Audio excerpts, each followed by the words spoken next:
Hey y'all, it's Amber, your friendly DeLand realtor here. I just thought that I would jump on here really quick and do a short video that'll probably turn out to be longer as usual, just to kind of go over what you've been hearing. Sellers aren't going to pay their buyers agents anymore. I don't know if you guys have seen it, read about it, heard it in the news, but as of now, the middle of August is kind of like the cutoff date and when all these changes are happening. So our idea here is to kind of get out in front of it. We've been watching it since it's been unfolding over the past few months, even almost a year now. Excuse me, but kind of wanted to wait till we got closer to kind of exactly determine, where do we go from here? How do we best guide you? So in this video, I just kind of want to go over, two of the major agreements that you're going to see or hear about if you ever go to buy, sell real estate. Kind of where Florida's role lays in there, your buyer's agent down here, and what we can or can't do for you. So if you haven't already, remember, click like, subscribe, share us. The more people with our channel, the more we can get out the true, honest, of course it's my opinion, but the sky is not falling. There's inevitable change with everything. So odds are you've heard a friend, you've had a family member, perhaps even yourself, you've seen the media hype up. You probably even watched some other YouTube videos about sellers aren't going to pay the buyer's agent anymore. Buyers should just go directly to the seller to purchase the house. All realtors do is push paper, yada, yada, yada. We're overpaid, da, da, da, so many things. So first off, I want to say thank you. Thank you, especially for listening to this. Thank you for taking the time to get to know me a little bit better and how I can better serve you if I haven't already. A realtor, just like any other profession, we're not all cut out the same. And I look forward to the opportunity to kind of show you the value that I do bring. So what I'm going to do is I'm going to dig a little bit deeper into just like my perspective on what's going on, the changes you're going to see, and how I don't think there's really changes happening. It's just there's like a more standardized form and ideas coming out. So when you're going to buy or sell real estate, first off, if you're going to go sell real estate and you're going to use a real estate agent, usually referred to as a realtor, then you sign a listing agreement. That listing agreement is between you, the seller, and the buyer's, or the listing agent, or the listing brokerage, actually. Then if you're going to go buy real estate and use a realtor to represent you or help you in that purchase, then there is a form called a buyer-broker agreement. So that buyer-broker agreement is probably foreign to most Florida realtors, probably even most buyers, sellers in Florida. If you've only ever bought or sold in Florida, if you've never bought a home before, but I'm here to kind of tell you it's not a new idea around. It actually has been around for a really, really long time, at least a decade. I'm sure much longer than that. You might be thinking, Amber, how do you know that? So, great. Glad that you asked me. I actually started my real estate career in Massachusetts. It's been actually a decade to this summer. So in the summer of 2014, I got my license and went and worked for, excuse me, for a small little brokerage up there in Plymouth, Massachusetts, right outside Cape Cod. And it is a great learning experience. Learned a lot about the real estate business and, how to best represent people. And one of the things up there, which was required in the state of Massachusetts, was that you present a buyer-broker agreement as soon as you meet a new client. So it was required. There was no ands, ifs, buts, no, anything about it. The nice thing about it was standard practice. So the agreements could differ a little from brokerage to brokerage, but the fact is you had an agreement. It laid out expectations, services, fees, and the representation all out front. So the buyer and the agent, who the agent is representing the brokerage, we all knew kind of what was expected from the get-go, and we were able to fully serve our clients at that point. So you might be thinking, what's the difference? Why isn't this the normal thing to do down here in Florida? Why, just, it's crazy, I know. So another great question there. Here in Florida, our representation is a little bit different. So I'm going to go a little bit deep into some real estate lingo with you. Just give me a minute. Again, this is my personal take on things, just having a decade in the industry. Yeah, I don't have as much as, some other people that might have been practicing real estate and for 50 some years here in Florida. Great. I'm so happy for those people, and I can learn so much from them, and so can you. But having the experience of having practiced real estate in another state, and also personally bought and sold homes in other states in addition to that, moving around for 20 years with the Air Force, helps me bring a different and a fresh perspective here. So my take on it, here in Florida, realtors are by default a transaction broker. So what does that mean? So it means that we focus, and our job is to get the transaction done. So we don't actually represent one side. We represent the transaction itself. So here in Florida, buyers and sellers are often referred to as customers, because our job, of course, is to take care of you. But at the end of the day, it's to get the transaction done and help things move smoothly. And that is just, it's the way things are in Florida. It's just how we do it. It's the state regulations, yada, yada, yada, all that fun jazz. So in most other states, sorry, I just ate lunch and it's all like right there. In most other states, again, I'm only well-versed in Massachusetts, circa 2014, 10 years ago, and then in current Florida. But in most other states, realtors are single brokers. And this means that you can represent one side or the other. So single broker, single agent represents the buyer or the seller traditionally in a real estate transaction. So there can also be, let me back up. So if we represent one side or the other, now that buyer or that seller is our client. So I have further obligations and fiduciary responsibilities to you, my client, because I am fully representing you as your single agent. So sometimes there can be written authorization, and it has to come from both sides of the transaction, that a brokerage and their agents can actually represent both sides. This is what's referred to as dual agency. So there's a little bit more into dual agency, but that's kind of like the 100-foot overview of single broker, transaction broker, dual agent, yada, yada, yada. Let's get back to Florida more specifically. Down here in Florida, there is no such thing as a dual agency. Why? Remember, what are we called? Transaction brokers. So because our default responsibility is to the transaction, we're transaction brokers. Therefore, there is never a need for a dual agency. So hopefully I haven't lost you yet. Stick with me. The good news still is that Florida does actually allow a realtor to be a single agent. So you can be a single agent for a buyer, or you can be a single agent for a seller. And then typically, if you and that client at this point have decided to go into that type of relationship, then there will be some kind of verbiage on either the listing agreement or the buyer broker agreement that allows for a transition to a transaction broker. And this is very similar language to other states that allow for a transition to go to a dual agent. So why would you want your agent, who is your single agent, to transition to a transaction broker? Glad you asked again. So that is more so because, let's say the brokerage that I work at is, so right now I work for eXp Realty.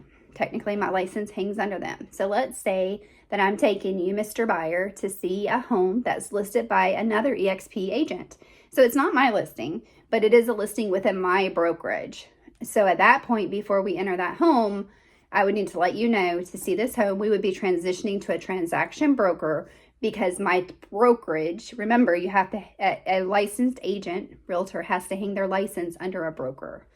So even though I am a licensed broker, I'm a licensed broker associate right now. I hang my license underneath eXp Realty. More to come on that soon. But so because I'm showing somebody else in my brokerage's listing to you, if you were to go into contract on that, we would become into the transaction brokerage relationship at that point. I'm still gonna, work my butt off for you. That's what it is. There's just a few little technicalities that change, but any relationship in that single agent relationship that we had up to that point stays there. And then I take that hat off, take my jacket off, and now I'm your transaction broker. Put my flip-flops on and just come on over. No, just kidding. Y'all never see me in flip-flops, unfortunately. Maybe a sandal here or there, but y'all know I like my tennis shoes. But anyway, so that's kind of where that comes in. The same would fall if, let's say, I have my own listing. It doesn't matter what brokerage I'm at, or soon when I get my own brokerage, it doesn't matter anything. If it's my own listing and you as my buyer with a single agent representation is coming to that listing to look at it, we negotiate, go into contract stuff, we will be switching to a transaction brokerage at that point. Same for my seller. My seller would have a listing agreement that said, hey, I am your single agent, but if you want to allow me to be a transaction broker as well, then it will switch. Now, there is the verbiage in these forms to allow that to happen. But when the time comes, if it were to happen, then you would sign additional, forms. Everything's written. We have lawyers speak for everything. The nice thing is the Florida realtors do provide us with very standard forms to use and fill in the blanks. There is also, like I said, that verbiage on this buyer broker agreement or the listing agreement that allows for the transition. You do not have to sign that. You can say, Amber, I only want you to be my single agent. We're not going to look at other listings in your same brokerage. At that point, we just either wouldn't look at them, or you'd have to have a different agent represent you from an outside brokerage. So that's kind of, again, the whole overview. There's a lot of legal jargon. I can send you guys a copy of the buyer broker agreement that I personally like to use. Florida Realtors did just update it, which is awesome. They updated it kind of with a lot of these changes that are required with the new lawsuit, just that it's upfront, it's bold, it's right out there. Real estate is sales and everything is negotiable. Now, I have certain services that I provide and fees that I expect in return for that. But at the end of the day, nothing is set in stone. Nothing is standard. Even though I'm saying this form is standard, it is a standard form that they're providing me. There are a bunch of different forms out there. Different brokerages, different agencies. Everybody's going to have a different form they use. All that is becoming standard is what is on those forms. It has to, say responsibilities, expectations, and that everything is negotiable. So that's where the buyer broker consultation, that initial buyer consultation, is going to come in so important. And just that, sorry, cough. Excuse me. So important that we sit down before we even start house hunting, even if it's, 20 minutes before we have our first showing together, but we sit down and kind of go over, hey, this is how I operate. What are your expectations from me? I go 24/7. When I have enough time in my calendar to carve out to take on a new buyer client, then you come here, and a lot of agents don't do it that way. Of course, family, God, different things come first. Ask my poor kids.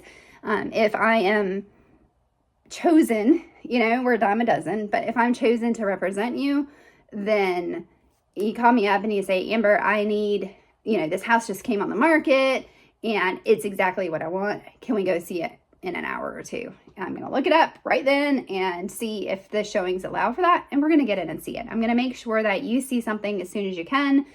I'm going to make sure if you like it, I'm heading straight back, getting the offer written. I am very hands-on, so it will be me showing you homes. A lot of other brokerages, agents have showing assistants. They have teams, or they just have busy lives and they'll just send anybody to open the door for you. I take my job as more than opening a door for you.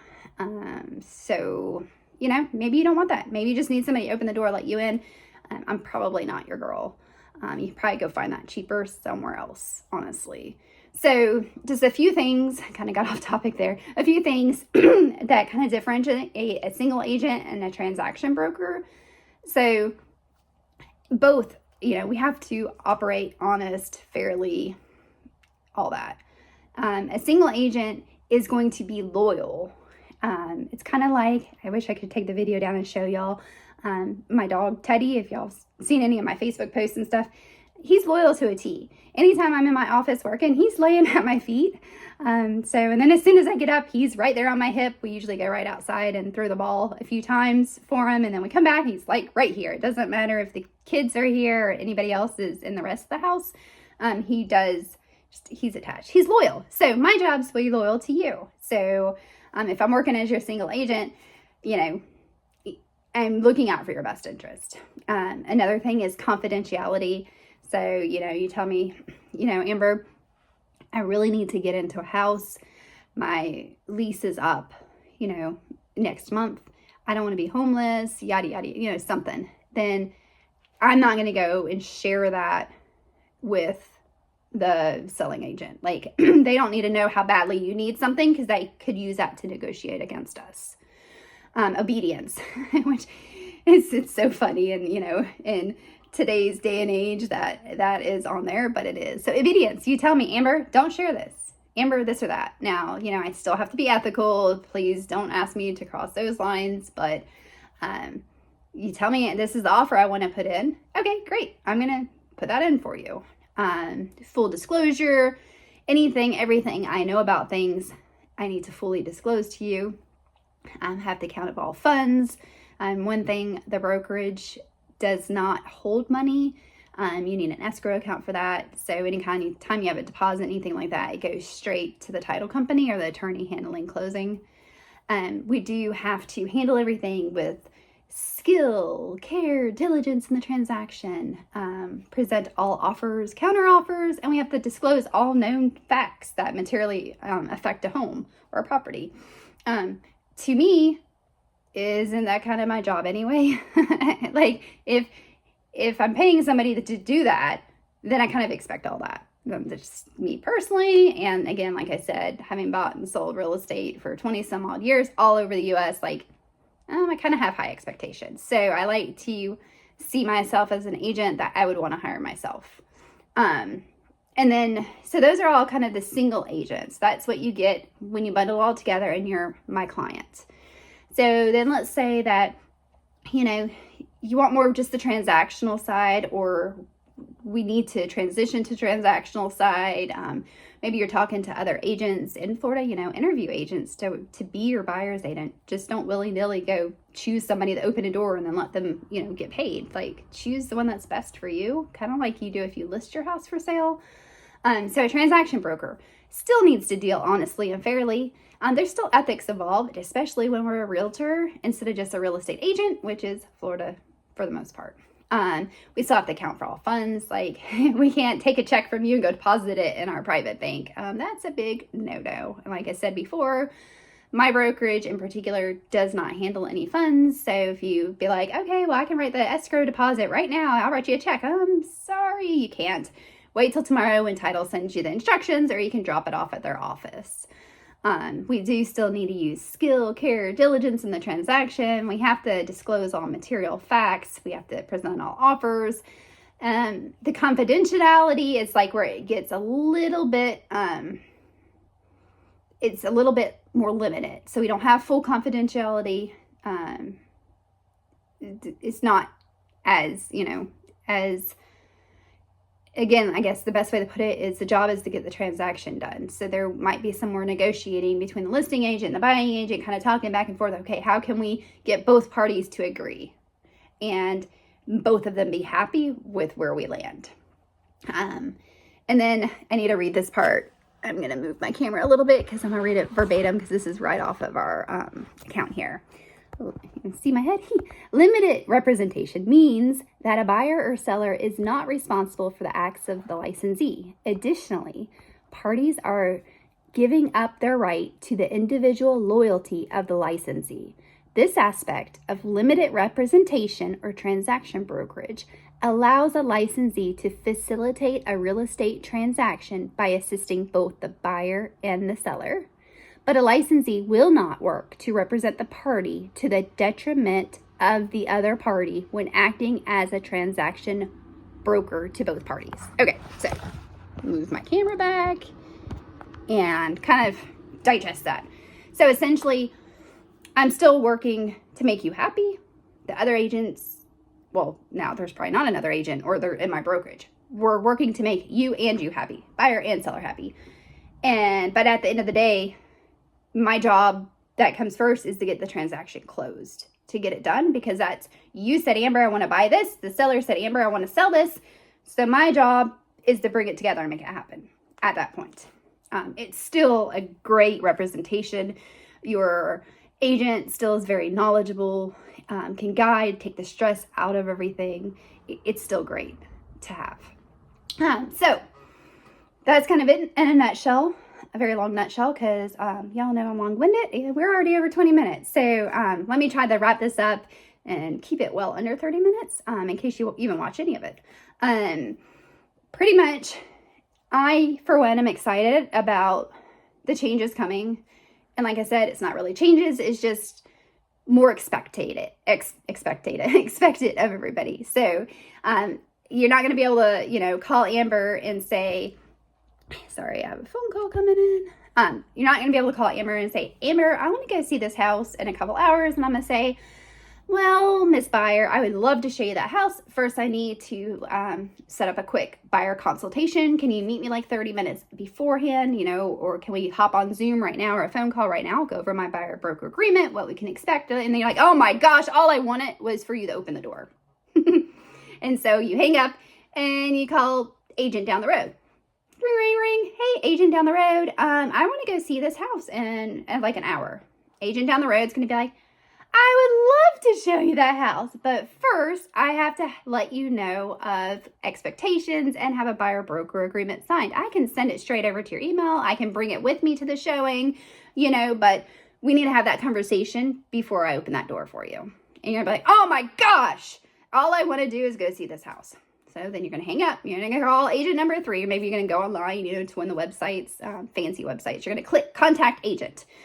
Okay, so you click contact agent. You get a call center. Oh, they ask you, are you looking to buy a house? Yes, I am. Do you have an agent? I don't even think they ask you that anymore. So then they connect you with the agent. So now you think you're calling the listing agent, right? That agent picks up, hey, it's so-and-so, blah, blah, and you're like, oh, cool.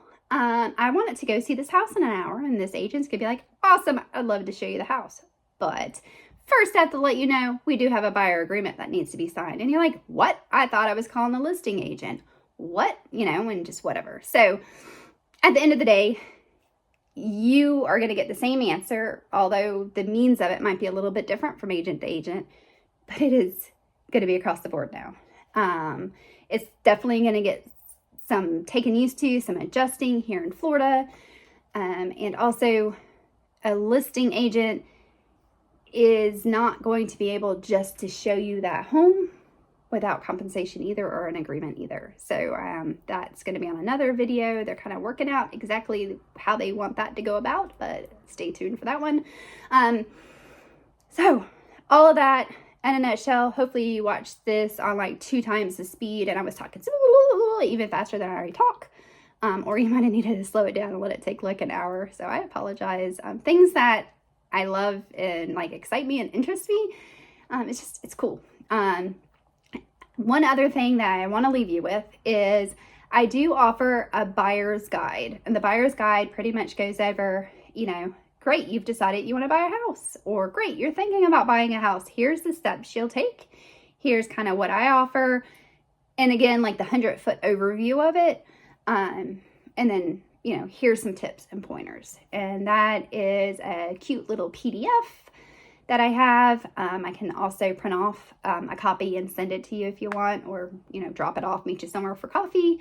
But let me know, comment below, or send me, reach out, all my information. Pretty much you Google me, you're going to find me. Let me know if you want a copy of that. And I would be happy to sit down, have a buyer consultation with you. At the end of the day, are we a good fit for each other? I don't like to call it matchmaking, but pretty much is matchmaking. My personality may not jive with yours might not with me. And honestly, I'm busy, but I'm never too busy for a conversation to see if us working together at this point in time makes sense. So enough for now. I hope that kind of helps you understand all of the buyer broker, the yada, yada, yada, you're not going to be able to pay, all that better. I'm going to do another video more on like the compensation aspect and where that can come from, how it can come, and why it's really not changing.